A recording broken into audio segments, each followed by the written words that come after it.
দর্শক, সত্যের মৃত্যু নেই নাটকের গত পর্বে আমরা দেখেছি এক চরম অন্যায় আর অবিচার।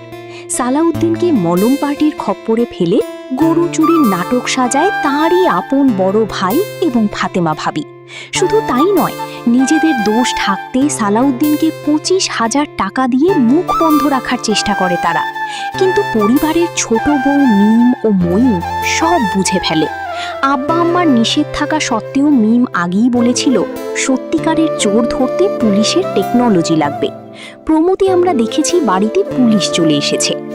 এই বাড়িতে গতকাল গরু চুরি হয়েছে, অথচ আপনারা কেউ থানায় ডায়েরি করেননি কেন?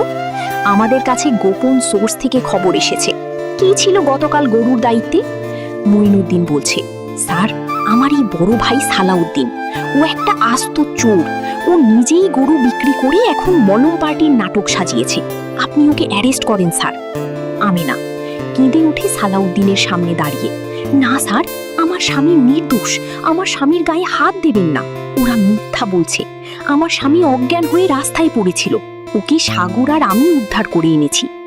আব্বা আম্মা পুলিশ দেখে সম্মান যাওয়ার ভয়ে কাঁপছেন, কিন্তু ছোট বউ মিম এবার মুখ খোলে।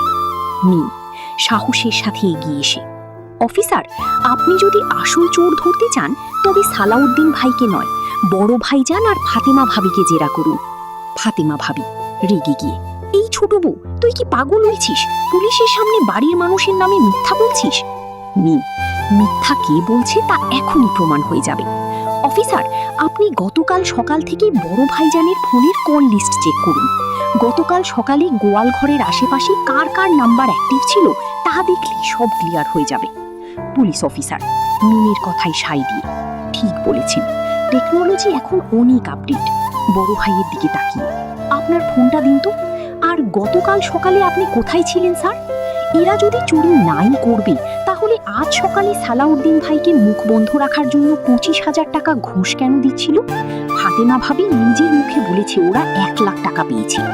পুলিশ অফিসার, ও, তার মানে চোরের মায়ের বড় গলা, নিজেরা চুরি করে নিরীহ ভাইয়ের ঘাড়ে দোষ চাপাচ্ছ। কোথায় বেঁচেছিস গরু? সত্যি কথা বল, নইলে থানায় নিয়ে রিমান্ডে দিলে সব বের হয়ে আসবে। ফাতিমা ভাবি, স্যার আমাদের মাফ করে দেন, লোভের বশবর্তী হয়ে আমরা এই কাজ করে ফেলেছি। আমিনা চোখের পানি মুছে রাগী কণ্ঠে